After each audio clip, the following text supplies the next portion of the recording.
Hello everyone, सबको नमस्ते, जय हिंद, जय भारत। एक बार फिर से मैं नया वीडियो के साथ धर्मेंद्र कुमार सोनवानी हाजिर हूँ दोस्तों। तो आज का जो वीडियो होने वाला है बहुत ही इंटरेस्टिंग है।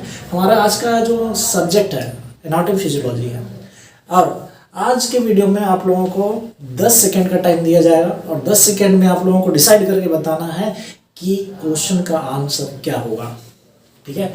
और इस तरह से एक एक क्वेश्चन आपको करके पूछा जाएगा। हर क्वेश्चन के बीच में आपको 10 सेकंड का टाइम दिया जाएगा। 10 सेकंड में आपको डिसाइड करना है कि आंसर क्या है। इस तरह से लास्ट में जब आपको पूरा टोटल क्वेश्चन हम पूछ लेंगे तो आपको लास्ट में पता चलेगा कि आप कितने क्वेश्चन का सही आंसर दिए हैं, कितने क्वेश्चन आपका इनकरेक्ट हो गया है। अगर इनकरेक्ट हुआ है दोस्तों तो टेंशन लेने की जरूरत नहीं। हम क्वेश्चन बताएंगे तो साथ में आंसर भी बताएंगे, साथ में उनका डिटेल्स भी आपको देंगे।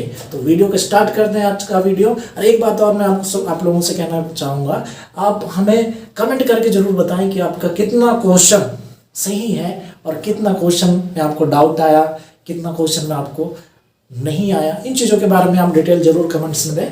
तो सबसे देखो दोस्तों, कुछ क्वेश्चन ऐसे हैं जो आपको इजीली आते होंगे, ठीक है, लेकिन फिर भी मैंने इन क्वेश्चनों को क्या किया है, ऐड किया है। तो फिर भी अगर आपको लगता है कि नहीं बहुत इजी क्वेश्चन है तो ठीक है, और जिन लोगों को नहीं पता तो शायद उन लोगों को फिर से श्योर हो जाएगा। तो इसलिए मैंने इनको इजी क्वेश्चन को भी इस वीडियो में मेंशन कर दिया है, ठीक है। तो हमारा सबसे पहले क्वेश्चन है, एक ह्यूमन बॉडी में कितना बोन प्रेजेंट होता है।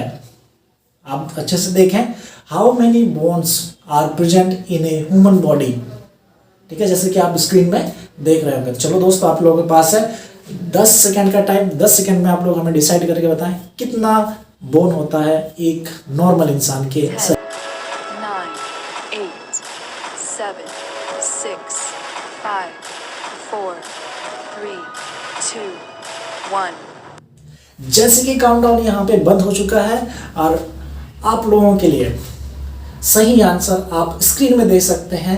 हमारे ह्यूमन बॉडी में टोटल 206 हड्डियां होती हैं।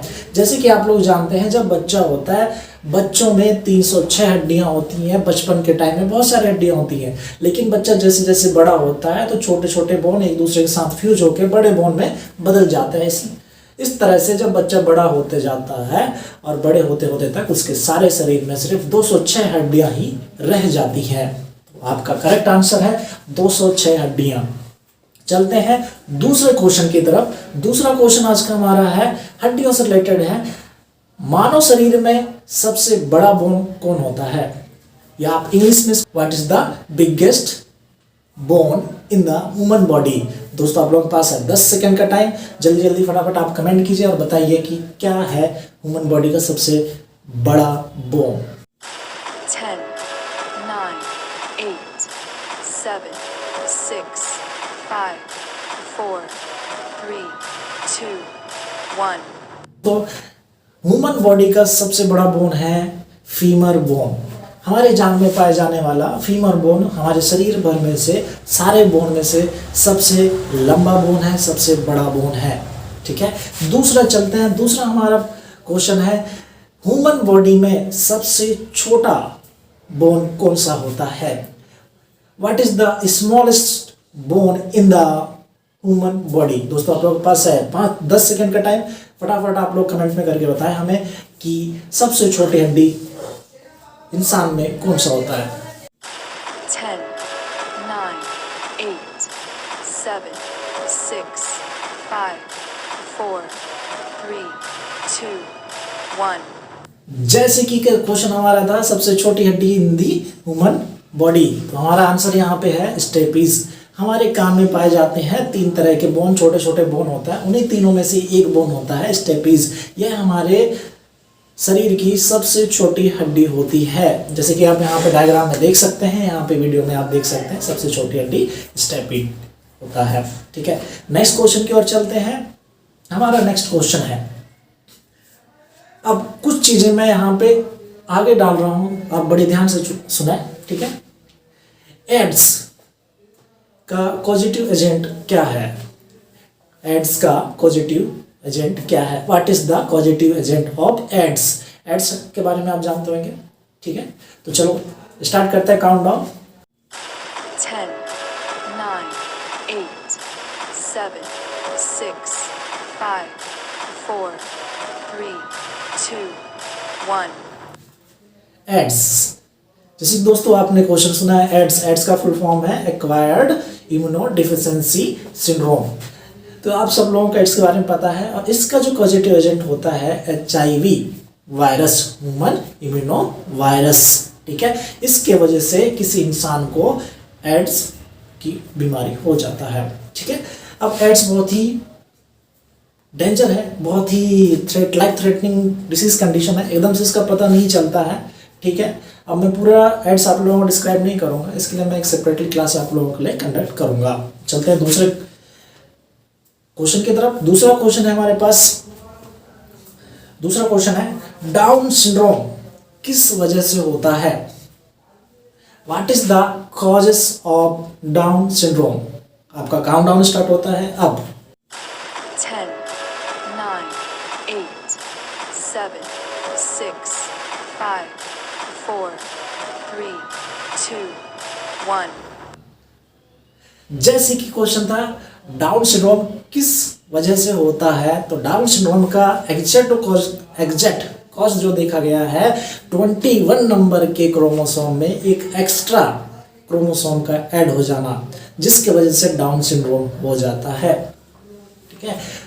21 वाले क्रोमोसोम में ट्राइसोमी हो जाना, एक एक्स्ट्रा क्रोमोसोम का ऐड हो जाना, यह सबसे मोस्ट कॉमन है डाउन सिंड्रोम होने का, ठीक है। तो एक इनहेरिटेड डिसीज है। दूसरा चलते हैं हम, डाउन सिंड्रोम क्या होता है इसके बारे में आप लोग अच्छे से जानते हैं, ठीक है।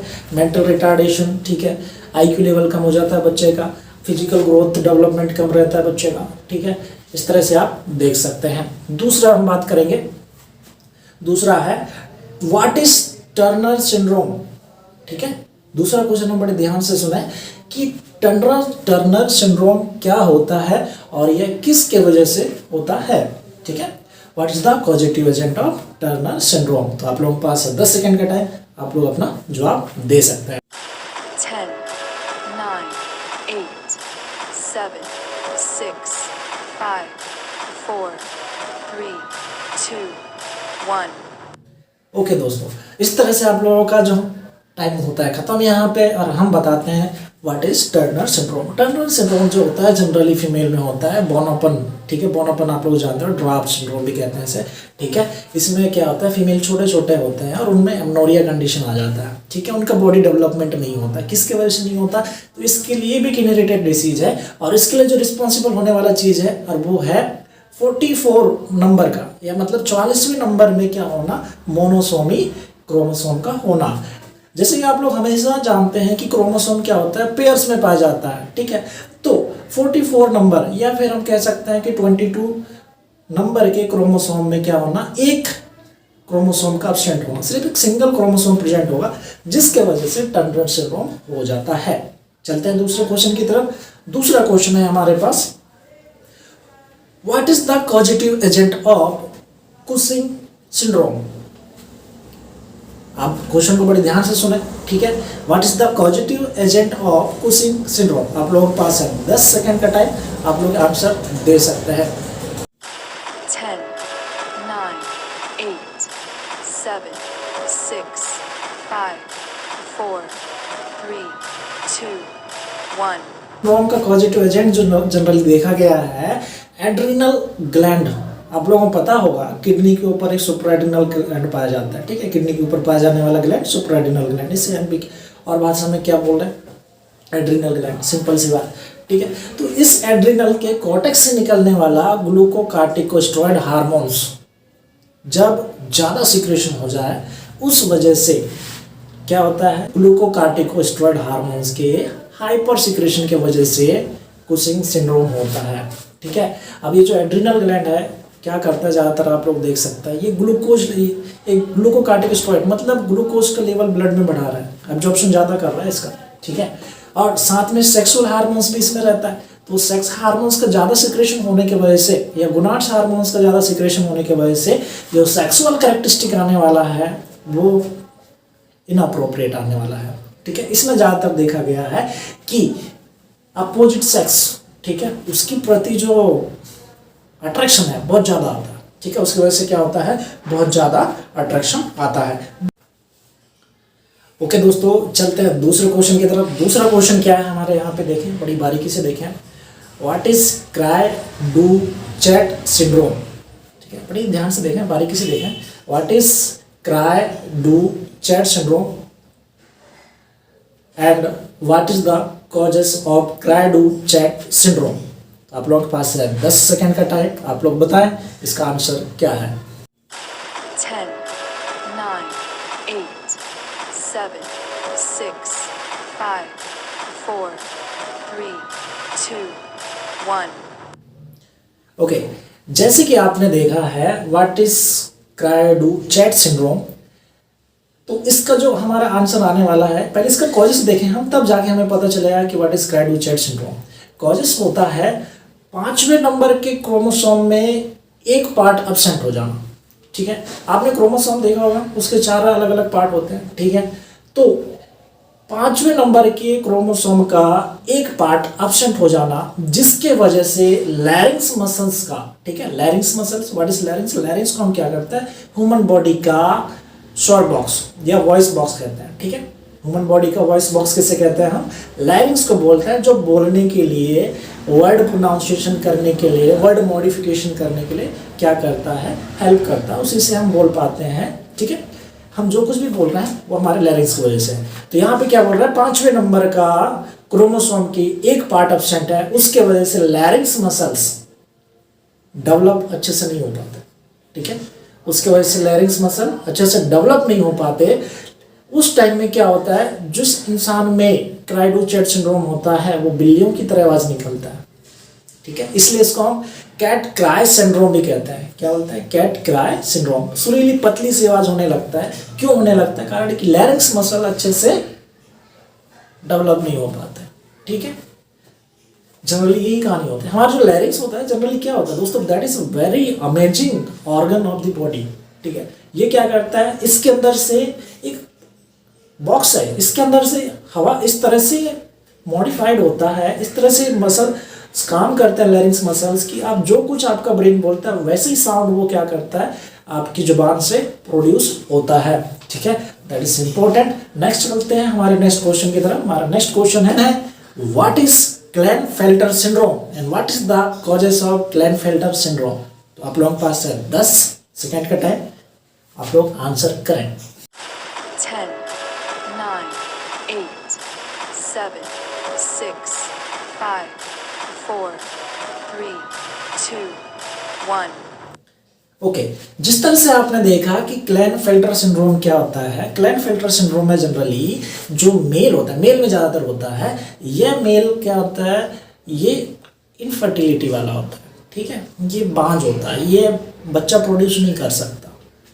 ठीक है, और इसमें जो बार बॉडीज होते हैं उनकी संख्या 1 होता है, लेकिन उनकी जो क्वालिटी होती है, ठीक है, इनका जो नेचर होता है मेल का, वो फीमेल नेचर होता है। ठीक है, फीमेल नेचर होता है, जिसे आप जनरली भाषा में क्या बोलते हैं, देखो ट्रांसजेंडर कहते हैं। ठीक है, जनरल भाषा में आप ट्रांसजेंडर बोलते हैं, लेकिन हमारे मेडिकल में क्या बोल रहे हैं, क्लेनफेल्टर सिंड्रोम बोला जा रहा है उसे।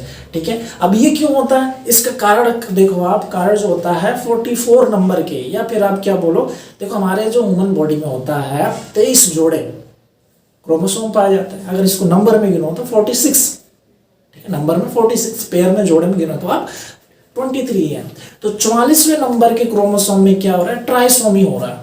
ठीक है, 2 क्रोमोसोम होना था, लेकिन एक एक्स्ट्रा क्रोमोसोम उसमें आकर जुड़ जा रहा है, जिसके वजह से जो मेल होगा वो क्या होगा, वो तो बांझ होगा, साथ में उसका जो नेचर होगा, बिहेवियर होगा, फीमेल की तरह होगा। ठीक है, तो चलते हैं दूसरे क्वेश्चन की तरफ। What is Edward syndrome? Next हमारे पास क्वेश्चन है व्हाट इज एडवर्ड सिंड्रोम। तो आप लोगों के पास है 10 सेकेंड, ज़्यादा फटाफट आप आंसर करिए। 10, 9, 8, 7, 6, 5, 4, 3, 2, 1. ओके, जैसे कि अब यहाँ पे होता है काउंटडाउन हमारा समाप्त। अब हमने बात किया था what is Edward syndrome. Edward syndrome जो होता है 1 साल से छोटे बच्चों का होता है, और जनरली बाय बर्थ होता है, जेनेटिकल और इनहेरिटेड बीमारी होता है। इसमें क्या होता है, 18वें नंबर के क्रोमोसोम में ट्राइसोमी हो जाता है। हो जाता है 18वें नंबर के क्रोमोसोम में ट्राइसोमी हो जाता है। इसके वजह से नीचे का जो जॉ होता है बच्चे का बहुत छोटा होता है, ऊपर का जॉ बड़ा होता है, ठीक है। हेड छोटा होता है, साथ में इसका जो मेंटल रिटार्डेशन वाली कंडीशन रहता है, आईक्यू लेवल बहुत कम होता है, ठीक है। तो यह होता है हमारा एडवर्ड सिंड्रोम। चलते हैं दूसरे क्वेश्चन की तरफ। हमारा दूसरा क्वेश्चन है हमारे पास नेक्स्ट है what is Patau syndrome. Next question है हमारे पास what is Patau syndrome and what is the common causes of Patau syndrome. आपके पास है 10 सेकंड का टाइम, आप डिसाइड करें और बताएं। 10, 9, 8, 7, 6, 5, 4, 3, 2, 1। ओके दोस्तों, इस तरह से आप लोगों का होता है टाइम यहाँ पे खत्म और हम स्टार्ट करते हैं पटाउ सिंड्रोम। अब क्वेश्चन हमारा क्या था, what is Patau syndrome. Patau syndrome में जो होता है बच्चे को होता है इनहेरिटेड डिसीज है, ठीक है। बच्चा 1 से 3 महीने के अंदर में इसका डेथ हो जाता है, ठीक है। और इसका जो हेड, आंखें, फेस ये बहुत छोटा छोटा होता है, ठीक है। जिसकी वजह से हेड छोटा है, ब्रेन डेवलपमेंट नहीं हुआ, उसकी वजह से मेंटल रिटार्डेशन, ब्रेन छोटा है ऑलरेडी तो बॉडी में कोऑर्डिनेशन अच्छे से नहीं होगा, तो बच्चा सर्वाइव नहीं कर पाता, ठीक है। बच्चा सर्वाइव नहीं कर पाएगा और उसका डेथ हो जाएगा। अब इसका कारण क्या है, कारण की बात करेंगे हम तो 13वें नंबर के क्रोमोसोम में ट्राइसोमी का हो जाना। You know very well what is trisomy, ठीक है। क्या हुआ है ट्राइसोमी, दैट इज मीन्स कि 2 क्रोमोसोम में एक एक्स्ट्रा क्रोमोसोम का ऐड हो जाना, दैट इज 3 क्रोमोसोम का प्रेजेंट होना, जिसकी वजह से जो नया लक्षण बच्चे में देखने को मिलता है, छोटा हेड, छोटे आंखें, छोटा फेस, ठीक है। इसके कारण से क्या हो रहा है, मेंटल रिटार्डेशन हो रहा है, या फिर हम आप क्या बोल सकते हैं इसे, पटाउ सिंड्रोम। चलते हैं दूसरे क्वेश्चन की तरफ। आपका दूसरा क्वेश्चन है ये, एक नॉर्मल इंसान में कितने वर्टिब्रास प्रेजेंट होते हैं। आपका टाइम स्टार्ट होता है अब। 10, 9, 8, 7, 6, 5, 4, 3, 2, 1। टाइम समाप्ति की घोषणा। चलो स्टार्ट करते हैं। हम यहाँ पे बात कर रहे हैं वर्टिब्रास की। वर्टिब्रा की बात करेंगे तो आप एक सीधे स्पाइनल कॉर्ड की बात करेंगे, ठीक है। स्पाइनल कॉर्ड क्या होता है, एक पूरा सिंगल बोन से नहीं बना है, ये छोटे छोटे क्या है वर्टिब्रा से बने हैं, डिस्क लाइक से बोन से बने हैं, जो एक के ऊपर जमे हुए होते हैं। तो यहाँ पे जो टोटल 33 वर्टिब्रास होते हैं जो एक दूसरे के ऊपर इस तरह से अरेंज होकर पूरे स्पाइनल कॉर्ड का निर्माण करते हैं। तो हमारा क्वेश्चन क्या था, कितना वर्टिब्रास प्रेजेंट होते हैं ह्यूमन बॉडीज में, ठीक है। तो कितना है, 33 वर्टिब्रा प्रेजेंट होते हैं ह्यूमन बॉडी में। नेक्स्ट चलते हैं हमारे नेक्स्ट, ह्यूमन बॉडी में कितना मसल्स प्रेजेंट होता है। जैसे कि पिछले क्वेश्चन आपने कुछ देर पहले ही सुना है कि हमने क्या बताया कि ह्यूमन बॉडी में टोटल कितना बोन प्रेजेंट होता है, तो हमारा आंसर होगा 206 हड्डियां, ठीक है। तो वैसे ही है हमारा नेक्स्ट क्वेश्चन है कि एक नॉर्मल ह्यूमन बॉडी में कितना मसल्स प्रेजेंट होते हैं। आप लोगों का टाइम स्टार्ट होता है अब। 10, 9, 8, 7, 6, 5, 4, 3, 2, 1। खत्म। और हमारा क्वेश्चन क्या था, हमारा क्वेश्चन था कि नॉर्मल ह्यूमन बॉडी में कितना मसल प्रेजेंट होता है। मसल्स पता है, बॉडी बनाते हैं लोग ठीक है, इधर मसल सारे बॉडी भर में मसल्स, ठीक है। तो ये सारे मसल्स को आप लोग काउंट करेंगे तो आप लोगों को पता चलेगा कि 639 मसल्स, 639 मसल्स प्रेजेंट होता है पूरे ह्यूमन बॉडी में, ठीक है। तो मसल्स रिलेटेड क्वेश्चन आया तो आप लोगों के लिए एक क्वेश्चन मसल्स रिलेटेड क्वेश्चन है, सारे क्वेश्चन मसल्स रिलेटेड।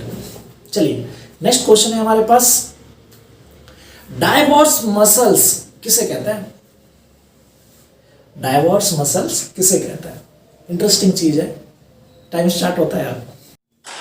10, 9, 8, 7, 6, 5, 4, 3, 2, 1। दोस्तों अब हमारा क्वेश्चन था डाइवर्स मसल। आप लोग अमेजिंग लग रहा होगा, डाइवर्स मसल कौन सा मसल से भाई, एकदम डिवोर्स दिला दिया, ठीक है। तो हम बात कर रहे हैं डाइवर्स मसल्स की। देखो that is a very funny चीज़ है, ठीक है। अब क्या होता है, हमारे आँख में पाए जाते हैं दो मसल्स जिसको बोलते हैं मीडियन रेक्टस, ठीक है, और एक होता है रेक्टस लेटरालिस, ठीक है। तो हम बात कर रहे हैं किसकी, हमारे आंख में पाए जाने वाला रेक्टस लेटरालिस या लेटरल रेक्टस मसल्स की। ये मसल्स का काम है तिरछी नज़र से देखने का। इस मसल्स का काम क्या है, तिरछी नज़र से देखने का। अब हस्बैंड वाइफ दोनों हैं, अब हस्बैंड वाइफ क्या कर रहे हैं, बातें कर रहे हैं, सडनली एक अच्छा लड़की उधर गया, ठीक है, एक खूबसूरत हीरोइन टाइप की लड़की उधर से निकला, तो जो लड़का है वो क्या करेगा, तिरछी नज़र से देगा। अब देखने का काम कौन करा रहा है भैया, लेटरल रेक्टस मसल्स। अब तिरछी नज़र से देखा तो इधर गुस्सा किसको आने वाला है, वाइफ को आने वाला है, सिंपल सी बात। तो वो डिवोर्स करेगी, तलाक करने वाली है, ठीक है। तो इसलिए हम क्या बोलते हैं, तिरछी नज़र दिखाने के लिए कौन रिस्पॉन्सिबल है, लेटरल रेक्टस मसल जो आंख में पाया जाता है। इस वजह से इस मसल्स को हम बोलते हैं डाइवोर्स मसल्स, डाइवोर्स कहा सकता है भैया, ठीक है। चलो चलते हैं, वैसे एक और दूसरा मसल्स है हमारे पास, मैरिज मसल्स किसे कहते हैं। आपके पास है 10 सेकंड का टाइम, जल्दी जल्दी बताएं। 10, 9, 8, 7, 6, 5, 4, 3, 2, 1। यस दोस्तों, जैसे कि आप लोगों को पता है, हमने बात कर रहा था मैरिज। मैरिज का मतलब कि एक लड़का एक लड़की एक दूसरे के साथ जुड़ जाना, पूरे कल्चर के या लोगों के सामने अपने कल्चर के हिसाब से, दैट इज मैरिज, ठीक है। आप लोगों मैरिज का अलग अलग डेफिनेशन है, आप देख लेना भाई, ठीक है। इसमें क्या हो रहा है, हम बात कर रहे हैं मैरिज मसल्स की। हमारे आंख में पाया जाने वाला मीडियन रेक्टस मसल्स, ठीक है, ये सीधे देखने के लिए, डायरेक्ट आई कांटेक्ट कराने के लिए रिस्पॉन्सिबल होता है, ठीक है। नाम क्या है, रेक्टस मीडियन मसल, ठीक है। अब जब भी कोई लड़का लड़की एक दूसरे को देखते हैं, आंख लड़ी, प्यार हुआ, और प्यार होने के बाद सीधे मैरिज हो गया, ठीक। तो इस कहानी के लिए, ठीक है, इस कहानी को आप कैसे बैठा लेंगे भाई, कि आंख लड़ी, आंख लड़ाने में किसने हेल्प किया, मीडियन रेक्टस मसल्स ने, उसके वजह से लड़का लड़की क्या हो गया, मैरिज हो गया। इसलिए हम इस मसल्स को मैरिज मसल्स कहते हैं, ठीक है। आई होप कि इफेक्ट आप लोगों को याद आया होगा या फिर इंटरेस्टिंग लगा होगा। अगर आप लोगों को दोस्त अच्छा लगा हो तो आप लोग लाइक जरूर करें और सब्सक्राइब कर ही दे भैया, उसमें कोई डाउट है नहीं, ठीक है। चलते हैं दूसरे क्वेश्चन में। ओके, दूसरा क्वेश्चन है हमारे पास, मसल से रिलेटेड है। बॉडी का सबसे लंबा मसल्स कौन सा मसल्स है। क्वेश्चन ध्यान से सुने, ह्यूमन बॉडी का सबसे लंबा मसल्स कौन सा मसल्स है। टाइम स्टार्ट होता है अब। 10, 9, 8, 7, 6, 5, 4, 3, 2, 1। जैसे कि आप लोगों ने देखा होगा, हमारे बॉडी का सबसे लंबा मसल सार्टोरियस, नाम क्या है आप अच्छे से ध्यान रखें, सार्टोरियस नाम की एक मसल्स है जो हमारे बॉडी का सबसे लंबा मसल्स होता है। नेक्स्ट स्टार्ट करते हैं, shortest muscle in the human body, या फिर आप दूसरे भाषा में कह सकते हैं सबसे छोटा मसल्स हमारे ह्यूमन बॉडी का कौन सा मसल्स होता है। टाइम स्टार्ट होता है अब। 10, 9, 8, 7, 6, 5, 4, 3, 2, 1। टाइम यहाँ होता है खत्म। और आप लोगों का आंसर दोस्तों, सबसे छोटा मसल्स हमारे कान के अंदर, ईयर के अंदर पाए जाने वाला स्टेपिजियस मसल होता है, जो स्टेपिस बोन के साथ में कनेक्टेड होता है, ठीक है। तो सबसे छोटा मसल, सबसे छोटा बोन, यही दोनों होते हैं, ठीक है, स्टेपिजियस मसल और स्टेपिस बोन, ठीक है। तो आप लोग इस चीज से याद रखेंगे। नेक्स्ट क्वेश्चन हमारे पास है, नेक्स्ट क्वेश्चन आप लोग देख सकते हैं। नेक्स्ट क्वेश्चन ये रहा। नेक्स्ट क्वेश्चन है, broadest muscles in the human body, ठीक है। सबसे बड़ा मसल हमारे ह्यूमन बॉडी में कौन सा मसल्स होता है। आपका टाइम स्टार्ट होता है अब। 10, 9, 8, 7, 6, 5, 4, 3, 2, 1।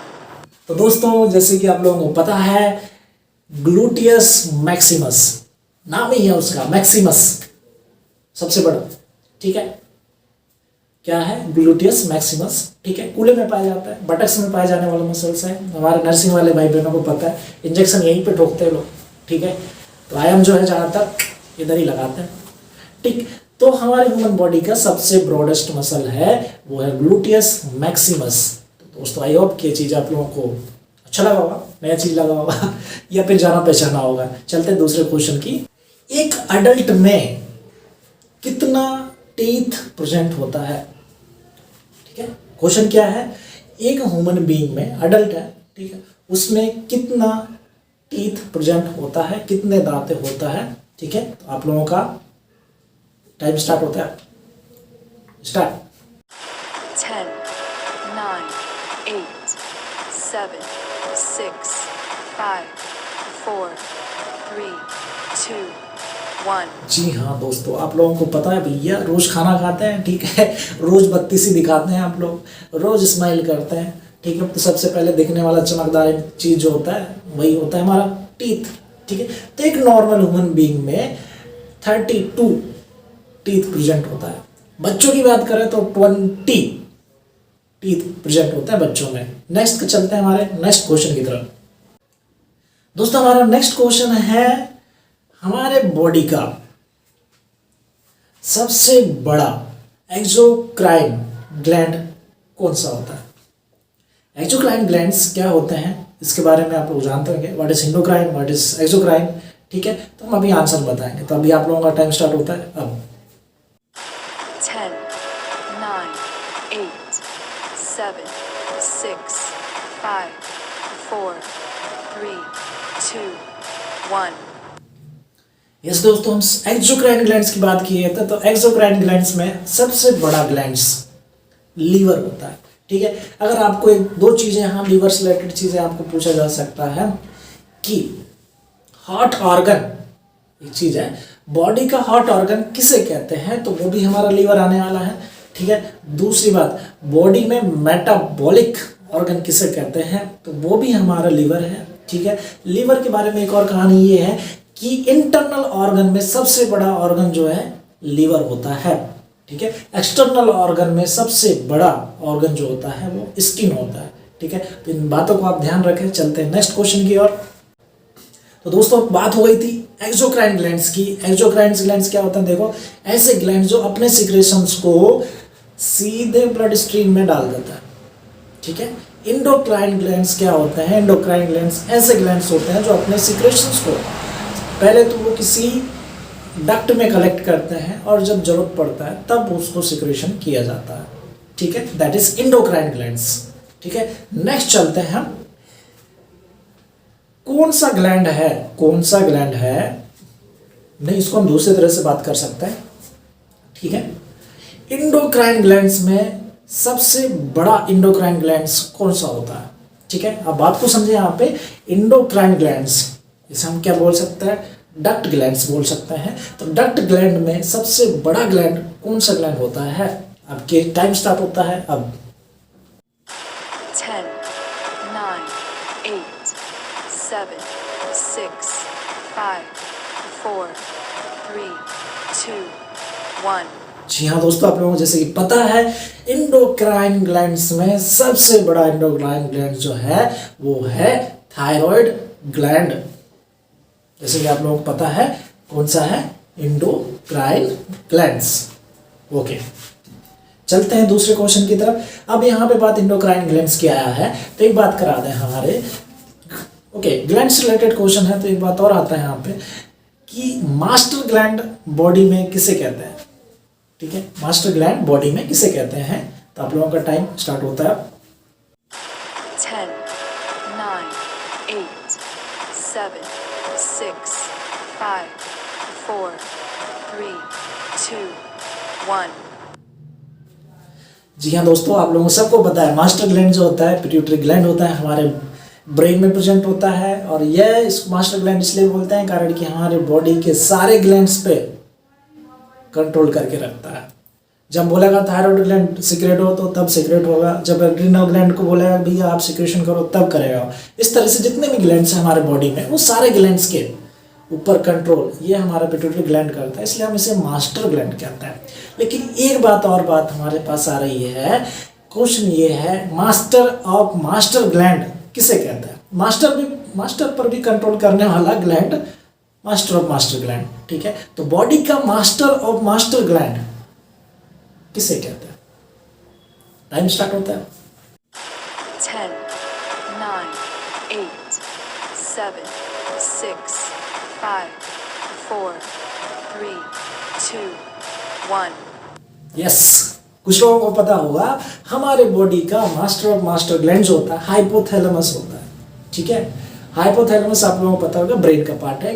हाइपोथैलेमस से जब तक रिलीजिंग हार्मोन सीक्रेट नहीं होगा, जब रिलीजिंग हार्मोन सीक्रेट होता है तब जाके पिट्यूटरी ग्लैंड एक्ट करता है, और जब पिट्यूटरी ग्लैंड एक्ट होगा तब जाके वो स्टिमुलेटिंग हार्मोन्स सीक्रेट करता है। तो पूरा कंट्रोल पिट्यूटरी ग्लैंड पे कौन कर रहा है? हाइपोथैलेमस। इसलिए हम हाइपोथैलेमस को मास्टर ऑफ मास्टर ग्लैंड कहते हैं। आई होप कि चीज़ को नया चीज़ लगा होगा आप लोगों को, कुछ लोगों को तो पहले से पता होगा, ठीक है। चलते हैं हमारे आगे के क्वेश्चन में। नेक्स्ट क्वेश्चन है हमारा, कितने क्रेनियल नर्व प्रेजेंट होते हैं हमारे ह्यूमन बॉडी में? टाइम स्टार्ट होता है। 10, 9, 8, 7, 6, 5, 4, 3, 2, 1. बिल्कुल, मुझे पता है, सब लोगों के क्वेश्चन पता है। क्रेनियल नर्व, ठीक है। तो 12 जोड़े क्रेनियल नर्व होते हैं ह्यूमन बॉडी में। अब क्रेनियल नर्व ऐसे नर्व है जो हमारे क्रेनियम से निकलता है, ठीक है। कहाँ से निकल रहा है? क्रेनियम से निकल रहा है, स्कल से होकर निकल रहा है, इसलिए हम इसको क्रेनियल नर्व कहते हैं। 12 जोड़े होते हैं। नंबर की बात करें तो 24 नंबर में होते हैं, ठीक है। वैसे ही हम एक बात और कर लेते हैं दोस्तों, स्पाइनल नर्व की, ठीक है। क्रेनियल नर्व तो सबको पता है, स्पाइनल नर्व। तो दूसरा क्वेश्चन है, कितने स्पाइनल नर्व प्रेजेंट होते हैं हमारे ह्यूमन बॉडी में? टाइम स्टार्ट होता है अब। 10, 9, 8, 7, 6, 5, 4, 3, 2, 1. ओके, जैसे कि दोस्तों आप लोगों को पता है हमारे जो स्पाइनल कॉर्ड है, स्पाइनल कॉर्ड से बहुत सारे नर्व निकलते हैं, इसलिए हम इसको स्पाइनल नर्व कहते हैं। और इनकी संख्या जो होती है वो 31 पेयर में होते हैं। 31 जोड़े स्पाइनल नर्व प्रेजेंट होते हैं हमारे बॉडी में। अगर इनको काउंट करके आप देखोगे तो 62 आने वाला है, ठीक है। तो 62 नर्व प्रेजेंट होते हैं हमारे स्पाइनल कॉर्ड में, ठीक है। जो हर ऑर्गन को कंट्रोल कर रहा है, अलग अलग प्लेक्सस बना रहा है नर्व का, और बहुत सारे वाइटल ऑर्गन्स को हो गया, इंटरनल ऑर्गन्स को हो गया, सबको कंट्रोल करके ले चलता है। नेक्स्ट बात करते हैं हम दूसरे क्वेश्चन। दूसरा क्वेश्चन है हमारा, स्पर्म का स्पीड कितना होता है, ठीक है। स्पर्म का स्पीड कितना होता है? जब स्पर्म क्या होता है, इजैकुलेट हो जाता है वजाइना में, तो कितना स्पीड से वो यूट्रस तक पहुंचता है, फ्लोपियन ट्यूब तक पहुंचता है। तो वहां तक ट्रैवल करने में उसका जो स्पीड होता है कितना होता है, आपका क्वेश्चन है। आपके लिए टाइम स्टार्ट होता है अब। 10, 9, 8, 7, 6, 5, 4, 3, 2, 1. जी हाँ दोस्तों, 1 to 3 सेंटीमीटर पर सेकेंड। तो देखो यहाँ पे कितना स्पीड से जो रेस लगा होता है स्पर्म सेल के बीच में, वो बहुत स्पीड से होता है, ठीक है। 1 से लेकर 3 सेंटीमीटर पर सेकेंड की स्पीड से स्पर्म ट्रैवल करते हैं सर्विक्स में, देन यूट्रस में, देन फ्लोपियन ट्यूब में, तब जाके कोई एक स्पर्म जाके ओवम से फर्टिलाइज हो जाता है, ठीक है। तो इससे रिलेटेड एक और क्वेश्चन है, अगर कोई इंसान टेस्ट ट्यूब बेबी के लिए क्या कर रहा है, प्रोसेस कर रहा है, तो टेस्ट ट्यूब में फर्टिलाइज ओवम, और ठीक है, फर्टिलाइज ओवम क्या कहलाता है? जायगोट। जायगोट का कितना सेल बन जाने के बाद उस जायगोट को हम यूट्रस में इम्प्लांट कर सकते हैं, ठीक है। आप क्वेश्चन बड़ी ध्यान से सुने। कितना सेल हो जाने के बाद टेस्ट ट्यूब बेबी के दौरान कितना सेल या जायगोट फॉर्म हो जाने के बाद उस जायगोट को हम यूट्रस में इम्प्लांट करते हैं? ठीक है, आई होप कि समझ में आएगा, मैंने बड़ी स्लो बताया। ठीक है, तो टाइम स्टार्ट होता है। 10, 9, 8, 7, 6, 5, 4, 3, 2, 1। जी हाँ दोस्तों, 16 सेल, ठीक है, 16 सेल जब फॉर्म हो जाए आफ्टर फॉर्मेशन ऑफ जाइगोट, ठीक है, आप लोगों को पता है ओवम देन स्पर्म, दोनों को हम क्या करते हैं, लैब में इनका फ्यूजन कराते हैं। टेस्ट ट्यूब में यही होता है, दोनों को फ्यूज करा के जाइगोट बनता है। एक ऐसा मीडियम प्रोवाइड करा जाता है ताकि दोनों का क्या हो जाए, फ्यूजन हो जाए। फ्यूजन होने के बाद जाइगोट बनता है। जाइगोट बनने के बाद जब 16 सेल मल्टीप्लाई हो जाते हैं, बन जाते हैं, उसके बाद इस कंटेंट को आप यूट्रस में इम्प्लांट कर सकते हैं। इम्प्लांट करने के बाद फिर ये ब्लास्टुला, मेरुला, गैरुला इस तरह के स्टेज से गुजरेगा। देन अलग अलग लेयर का निर्माण करेगा मिशन, ठीक है, मेसेनकाइमा जिसे आप बोलते हैं, इंडो मीसेनकाइमा, ठीक है, पेरीमीशनकाइमा, ठीक है, एक्सोमीशनकाइमा। तो इस तरह की जर्म लेयर बनाएगा और ये जर्म लेयर से अलग अलग बॉडी पार्ट का निर्माण होगा। लास्ट में एक बेबी या पूरा ह्यूमन बॉडी का जो स्ट्रक्चर है वो उनके अंदर फॉर्मेशन हो जाता है और उसके बाद बच्चे का डिलीवरी टाइम के दौरान फिर डिलीवरी हो जाता है। नेक्स्ट क्वेश्चन हमारा है कि पूरा डिलीवरी टाइम कितने दिन का होता है, या फिर दूसरा तरह से समझो कि प्रेगनेंसी टोटल कितने टाइम का होता है। टाइम आपका स्टार्ट होता है 10, 9, 8, 7, 6, 5, 4, 3, 2, 1। ओके, तो हमारा क्वेश्चन क्या था? क्वेश्चन ये था कि टोटल प्रेगनेंसी का ड्यूरेशन कितना होता है। तो 280 दिन माना जाता है कि 280 दिन का प्रेगनेंसी का ड्यूरेशन होता है। अगर आप इसे काउंट करेंगे तो ये 9 मंथ निकलता है, ठीक है। इसमें आप +7 कर दो, ये 7 तक जा सकता है, 1 वीक एक्सटेंड हो सकता है, ठीक है।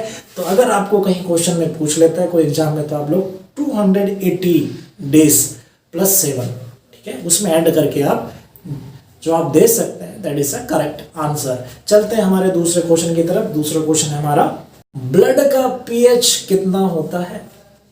दूसरा हमारा क्वेश्चन है, ब्लड का पीएच कितना होता है। टाइम आपका स्टार्ट होता है 10, 9, 8, 7, 6, 5, 4, 3, 2, 1। यस दोस्तों, मुझे पता है, बहुत सारे लोगों को पता है ब्लड का पीएच। ब्लड का पीएच जो होता है 7.35 से लेकर 7.45, ठीक है। जैसे कि आप पीएच स्केल में देखते हैं, अगर 7 को हम क्या मानते हैं, हमेशा न्यूट्रल मानते हैं, जैसे कि वाटर है न्यूट्रल है, ठीक है, ना एसिडिक है ना एल्कलाइन है। अगर पीएच स्केल में 7 से कम स्कोर करता है कोई सोल्यूशन, तो वो एसिड नेचर का होता है। अगर 7 से अबव स्कोर करता है तो वो क्या होता है, एल्कलाइन नेचर का होता है। क्यों? कारण कि पीएच स्केल जो होता है लेवल ऑफ एच आयन, ठीक है, लेवल ऑफ या फिर कंसंट्रेशन ऑफ एच आयन को ही वो क्या करता है, मेजर करता है। अगर H+ आयन ज़्यादा हो रहा है तो एसिडिक फॉर्मेशन करेगा, अगर H- आयन ज़्यादा हो रहा है तो एल्कलाइन फॉर्मेशन करता है, ठीक है।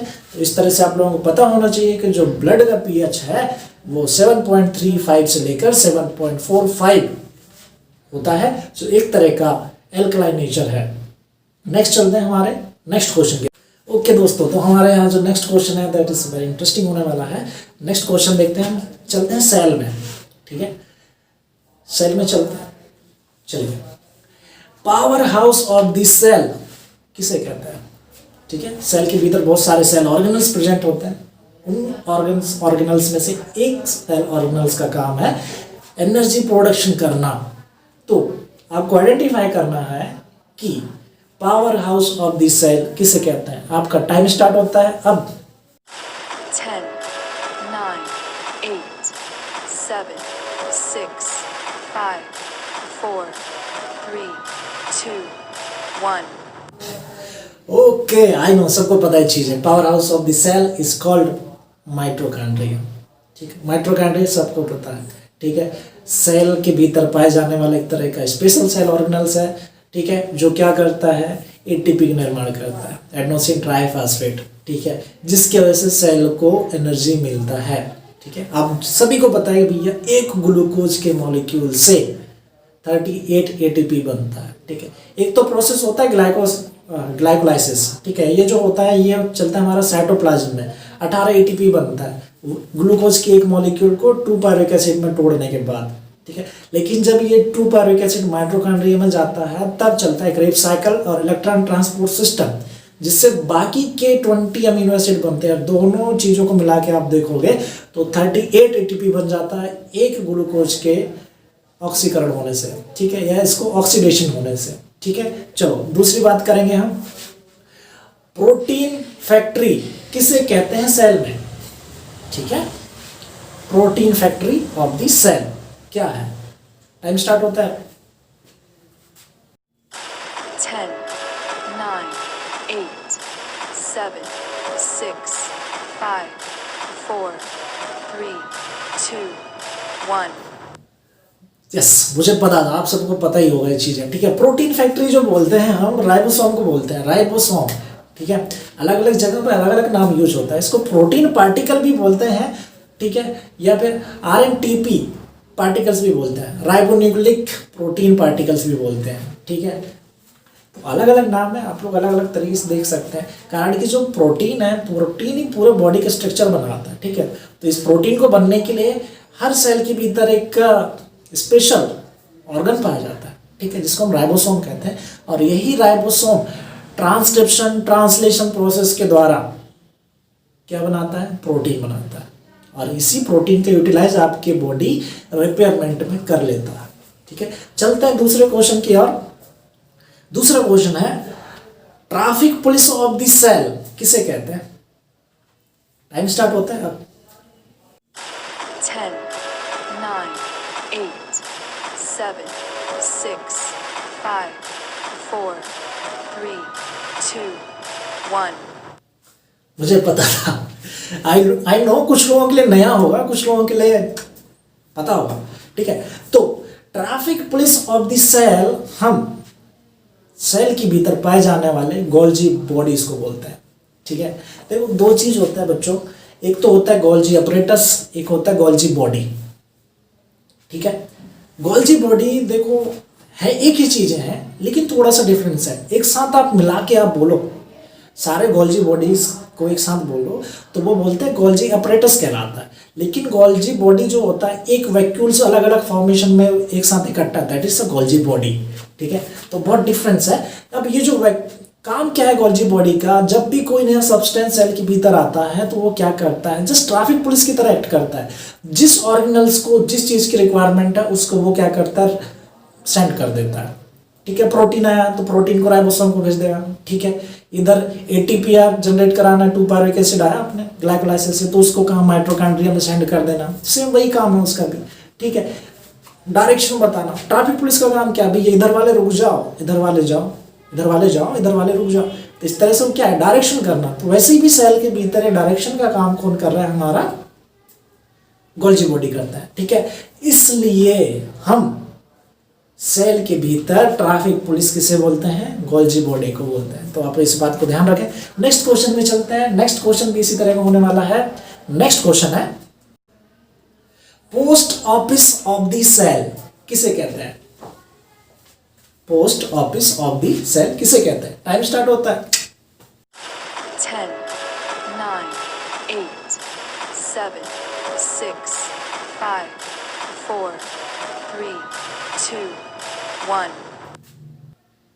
यस, मुझे पता था, कुछ लोगों को पता होगा। आई होप कि सबका आंसर सही आया हो। जो ट्रैफिक पुलिस तो हमने बता दिया गोल्जी बॉडी को। सेम दोस्तों, post office of the cell भी गोल्जी बॉडी को ही बोलते हैं। इनका काम क्या है, रैपिंग। ठीक है, देन सेंडिंग। ठीक है, हमारे जो पोस्ट ऑफिस होते हैं वहाँ पे आप क्या करो, लिफाफे के अंदर आप चिट्ठी डालो अपना, चिट्ठी डालने के बाद उसको पोस्ट कर दो, वो एक टारगेट एरिया में जाके पहुँच जाएगा। ठीक है, तो गोल्जी बॉडीज का काम यही है, पहले कोई भी सब्सटेंस आता है उसको रैप कर लेता है, वैक्यूल्स बनते हैं। ठीक है, वैक्यूल्स के अंदर वो आ जाता है, रैपिंग हो जाता है। ठीक है, तो रैपिंग होने के बाद वो पार्टिकुलर ऑर्गेनल्स को पहुंचा दिया जाता है। ठीक है। लेकिन वैक्यूल जब बनते हैं तो ये एक्सोसाइटोसिस कराने के लिए भी बहुत इंपॉर्टेंट होते हैं। एक्सोसाइटोसिस क्या होता है, देखो जब कभी कोई चीज सेल के भीतर है, वेस्ट चीज है, अगर उसको सेल के बाहर भेजाना है तो वैक्यूल्स बनता है। ये जो हमारा गोल्जी बॉडी है उस सब्सटेंस को बाहर से आकर रैप कर लेता है, और रैप करने के बाद ये जो सेल की मेम्ब्रेन है उससे जाके चिपक जाता है। ठीक है, साइटोप्लाज्म है, ठीक है, साइटोप्लाज्म से होते हुए सेल की मेम्ब्रेन, ठीक है, सेल मेम्ब्रेन से चिपक गया। सेल मेम्ब्रेन से चिपकने के बाद वहां से आउटर सरफेस में क्या हो जाता है, सेल मेम्ब्रेन क्या हो जाता है, टूट जाता है। केमिकल रिएक्शन कारण, एंजाइम रिएक्शन कारण बाहर से टूट जाता है, और अंदर का जितना भी आपको वेस्ट चीज था उसको बाहर करना था वह बाहर हो जाता है। ठीक है, इसको कहते हैं हम एक्सोसाइटोसिस, या फिर दूसरे भाषा में इसको बोलते हैं सेल वोमिटिंग, कोशिका का उल्टी करना। ठीक है, या फिर सेल का उल्टी करना, सेल वोमिटिंग करना, इसी का दूसरा नाम है एक्सोसाइटोसिस। तो ये सारी क्रियाएं कौन करा रहा है भैया, अपना गोल्जी बॉडी तो करा रहा है। ठीक है, तो इसका काम है रैपिंग करना और सेंड करना कोई भी मटेरियल है सेल के भीतर। तो ये हमारा हो गया डिस्क्रिप्शन। चलते हैं दूसरे क्वेश्चन की तरफ। हमारा दूसरा क्वेश्चन है administrator and controller of the cell किसे कहते हैं। ठीक है, बड़ी ध्यान से सुनिएगा, क्वेश्चन क्या कह रहा है, administrator and controller of the cell किसे कहते हैं। आपका टाइम स्टार्ट होता है। 10, 9, 8, 7, 6, 5, 4, 3, 2, 1। जी हाँ दोस्तों, एडमिनिस्ट्रेटर एंड कंट्रोलर जो सब पे एडमिनिस्टर करे, ठीक है, और सबको कंट्रोल करके ले चले।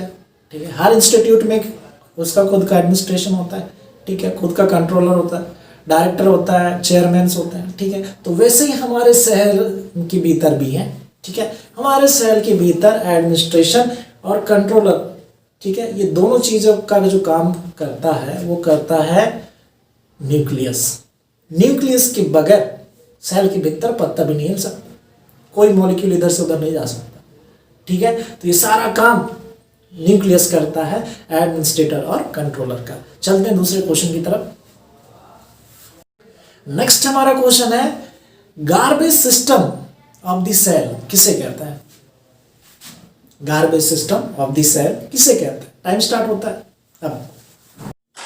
10, 9, 8, 7, 6, 5, 4, 3, 2, 1। यस यस यस, सबको पता है जैसे कि garbage system. What is garbage system. Garbage system का मतलब है, देखो यार, सबके यहाँ भी जो लोग इधर भोपाल एरिया में रह रहे हैं, बड़े बड़े सिटी में रह रहे हैं, सुबह सुबह वो कचरे वाला गाड़ी आता है, सब लोग अपना कचरा आप उसमें डाल देते हैं। कचरे वाला गाड़ी क्या करता है, सिटी से बाहर डंपिंग कर देता है। ठीक है, जहाँ पे गार्बेज बना है, कचरे इकट्ठा किया जा रहा है और उसका ट्रीटमेंट कर रहा है। ठीक है, तो वैसे ही बात हो रहा है कि सेल के भीतर जितना भी वेस्ट प्रोडक्ट निकलता है उनको नष्ट करना, उनका ट्रीटमेंट करके बाहर करना एक पूरा सिस्टमेटिक वे में होता है। तो ये पूरा सिस्टमेटिक वे में कौन करता है, ठीक है, इसको ही बोलते हैं गार्बेज सिस्टम। ठीक, तो garbage system of this cell, तो ये पूरा काम करता है लाइसोसोम। एक सेल ऑर्गेनल है लाइसोसोम, एक ऐसा सेल ऑर्गेनल जो लाइसोसोम एंजाइम सीक्रेट करे और बाकी की चीज़ों को नष्ट कर दे, दैट इज कॉल्ड लाइसोसोम। ठीक है, तो garbage system of this cell किसे कहते हैं हम, लाइसोसोम को ही बोलते हैं। लाइसोसोम के बारे में एक कहानी और है, इसे हम सुसाइडल बैग भी कहते हैं। सुसाइडल बैग क्यों कहते हैं, कारण कि अगर लाइसोसोम बाय चांस या धोखे से या कोई अल्ट्रावायलेट रेस की वजह से टूट जाए, फूट जाए या डैमेज हो जाए, तो उसके अंदर जितना भी लाइसोसोम एंजाइम है बाहर आ जाएगा, जिसके वजह से पार्टिकुलर पूरा सेल के भीतर का सेल ऑर्गेनल्स डैमेज हो जाएगा, इस तरह से सेल डेड हो जाएगा, इसलिए हम इसे सुसाइडल बैग भी कहते हैं। चलते हैं हमारे दूसरे ऑर्गेनल्स के। दूसरा क्वेश्चन है हमारा, दुनिया का सबसे बड़ा सेल कौन सा चीज है। ठीक है, दुनिया का सबसे बड़ा सेल क्या है। आपके पास 10 सेकंड का टाइम है, जल्दी करके बताएं। 10, 9, 8, 7, 6, 5, 4, 3, 2, 1। यस, मुझे पता था सब लोग आंसर कर ही दोगे। ठीक है, तो दुनिया का सबसे बड़ा सेल जो है ऑर्चिड एग। ठीक है, शतुरमुर्ग सबको पता होगा, बहुत बड़ा पक्षी है, चलता है। ठीक है, आप उसके ऊपर बैठ के सवारी भी कर सकते हो। ठीक है, तो उसका जो अंडा होता है दुनिया का सबसे बड़ा सेल है। ठीक है। इसके जस्ट अपोजिट अगर आप बात करेंगे दुनिया की सबसे छोटी सेल, तो होता है माइक्रोबैक्टीरिया। नाम ही पता चल रहा है माइक्रोबैक्टीरिया, ठीक है, दुनिया की सबसे छोटी सेल, ठीक है। वैसे ही अब बात दुनिया की हो चुकी है, तो आप ह्यूमन बॉडी में आ जाते हैं। ह्यूमन बॉडी में पाए जाने वाला सबसे बड़ा सेल कौन सा होता है? आपके पास है 10 सेकंड का टाइम, जल्दी से फटाफट आप लोग आंसर करिए और बताइए। 10, 9, 8, 7, 6, 5, 4, 3, 2, 1। बिल्कुल सही, ठीक है। ह्यूमन बॉडी में सबसे बड़ा सेल अगर देखा जाए तो वो है ओवम। क्या है? ओवम, ठीक है। या फिर आप बोल सकते हो oocyte, ठीक है। तो ये जो होता है जनरली फीमेल में होता है, सबसे बड़ा सेल है। लेकिन अगर हम बात करें मेल की, मेल में सबसे बड़ा सेल कौन सा है? तो होगा नर्व सेल, ठीक है, जिसे आप न्यूरॉन्स कहते हैं। ये सबसे बड़ा सेल है, साथ में सबसे लॉन्गेस्ट सेल भी है, सबसे लंबा सेल भी होता है, ठीक है, ह्यूमन बॉडी का। नेक्स्ट बात करेंगे दोस्तों, अगर आपको कोई पूछ ले कि फीमेल में सबसे बड़ा सेल कौन सा है तो ओवम, मेल में सबसे बड़ा सेल कौन सा है तो नर्व सेल, ठीक है। इसी के जस्ट अपोजिट हमारा क्वेश्चन है, ह्यूमन बॉडी में सबसे छोटा सेल कौन सा सेल होता है, ठीक है। आपके पास है 10 सेकंड का टाइम, आप जल्दी जल्दी करके आंसर दें। 10, 9, 8, 7, 6, 5, 4, 3, 2, 1। ओके, जैसे कि आप लोग जानते हैं ह्यूमन बॉडी का सबसे छोटा सेल स्पर्म सेल, ठीक है। अब बात करेंगे स्पर्म की, ठीक है। तो स्पर्म क्या होता है? टेस्टिकल्स होता है, टेस्टिकल में क्या होता है? सर्टोली सेल्स वगैरह होता है, ठीक है। जर्म सेल है, ये क्या करते हैं? स्पर्म सेल का प्रोडक्शन करते हैं, ठीक है, जिसे हम क्या बोलते हैं? स्पर्मोसाइट्स कहते हैं। ये स्पर्मोसाइट ही ह्यूमन बॉडी का सबसे छोटा सेल होता है, ठीक है। अब बात करेंगे तो मेल में पाया जाता, फीमेल में नहीं पाया जाता। तो फीमेल बॉडी का सबसे छोटा सेल कौन सा होता है? तो वो होते हैं प्लेटलेट्स। क्या होते हैं? प्लेटलेट्स। जी हाँ दोस्तों, ये फीमेल बॉडी का सबसे छोटा सेल होता है, प्लेटलेट्स। तो आप लोग ध्यान रखें, मेल बॉडी में सबसे छोटा cell sperm cell, female body में सबसे छोटा सेल प्लेटलेट्स, ठीक है। चलते हैं दूसरे क्वेश्चन की तरफ। ओके, दूसरा क्वेश्चन है हमारा, आरबीसी का लाइफ स्पैन कितना होता है? जीवन काल जिसे आप बोलते हैं। 10 मिनट का टाइम है, 10 सेकंड का टाइम है आप लोगों के पास में, आंसर दें। 10, 9, 8, 7, 6, 5, 4, 3, 2, 1। बिल्कुल सही जवाब, कोई गलत वाली बात नहीं है, सबको पता है, ठीक है। 120 दिन 120 डेज लाइफ स्पैन है आरबीसी का, रेड ब्लड सेल का, ठीक है, सबको पता है, छोटे छोटे बच्चे को पता है, ठीक है। अब नेक्स्ट बात करेंगे हम डब्ल्यूबीसी की। डब्ल्यूबीसी का लाइफ स्पैन कितना होता है, जीवन काल कितना होता है? 10 सेकंड का टाइम है दोस्तों, आप लोग फटाफट आंसर कर दें और आई होप कि सबको पता होगा। 10, 9, 8, 7, 6, 5, 4, 3, 2, 1। बिल्कुल सही जवाब, 12 से 13 दिन, ठीक है। आप लोग हमेशा ध्यान रखें, 12 से 13 दिन लाइफ स्पैन होता है डब्ल्यूबीसी का, वाइट ब्लड सेल। डब्ल्यूबीसी का जो काम होता है वो क्या करना है? बैक्टीरिया से लड़ना है, इम्यूनिटी को बूस्ट करना है, ठीक है, आपको कोई डिसीज होने से बचाना है। नेक्स्ट चलते हैं दूसरे क्वेश्चन में, सबसे बड़ा सलाइवरी ग्लैंड कौन सा ग्लैंड होता है? 10 सेकंड है आप लोगों के पास में, 10 सेकंड में आंसर जरूर दें। 10, 9, 8, 7, 6, 5, 4, 3, 2, 1। ओके दोस्तों, ठीक है। सबसे बड़ा सलाइवरी ग्लैंड जो होता है वो होता है सब पैरोटिड सलाइवरी ग्लैंड, ठीक है, सब पैरोटिड सलाइवरी ग्लैंड, याद रखिएगा। दूसरा जस्ट इसके क्वेश्चन है अपोजिट में कि सबसे छोटी सलाइवरी ग्लैंड कौन सा सलाइवरी ग्लैंड है?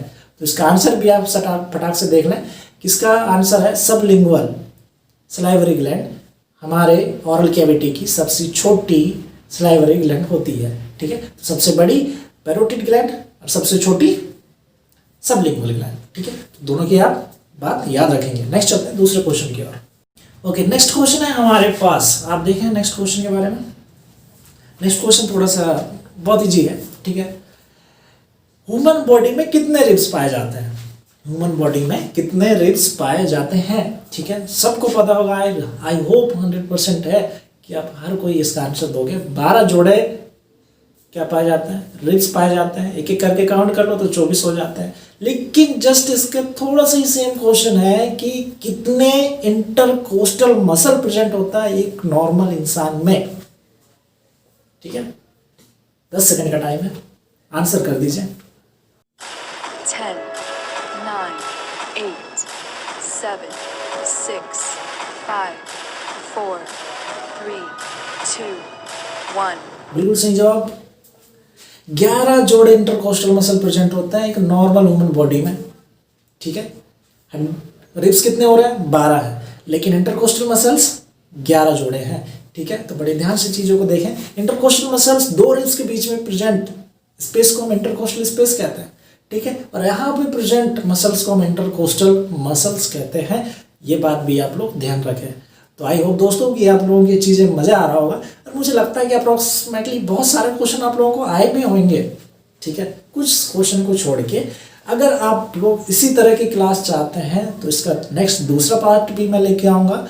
तब तक आप लोगों से एक रिक्वेस्ट है कि आपने जितना भी क्वेश्चन अभी आपने सॉल्व किया है, जितना आप लोगों को पता चला है, उसका जवाब आप कमेंट में दे दें। कमेंट में कितना सही आंसर है, कितना गलत आंसर है, ठीक है, और कितना भी आपको डाउट आया तो उस डाउट को हम क्लियर करेंगे। तो आई होप आप लोगों को वीडियो पसंद आएगा। तो भैया सेफ रहिए, स्वस्थ रहिए, मज़े कीजिए। सबको हैप्पी न्यू ईयर की बहुत बहुत शुभकामनाएं।